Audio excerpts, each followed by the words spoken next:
తిరుమల ఎంత శోభాయమానంగా వెలుగుతోందో.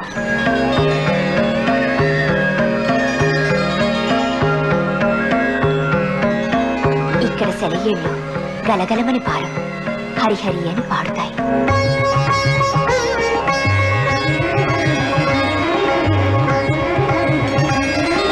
ఈ కొండ మీద ప్రతి చెట్టు, ప్రతి పొద మహారుషుల ప్రతిరూపాలే.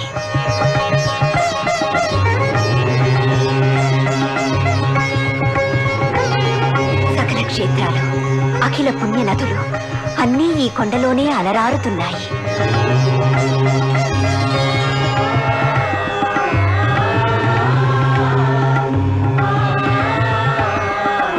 ఈ కొండ శాంతికి నిలయం, ధర్మానికి ఆలవాలం. అమ్మా అమ్మా, ఈ తిరుమల మహిమలు తెలిపి నా జన్మ తరింపజేశారమ్మా.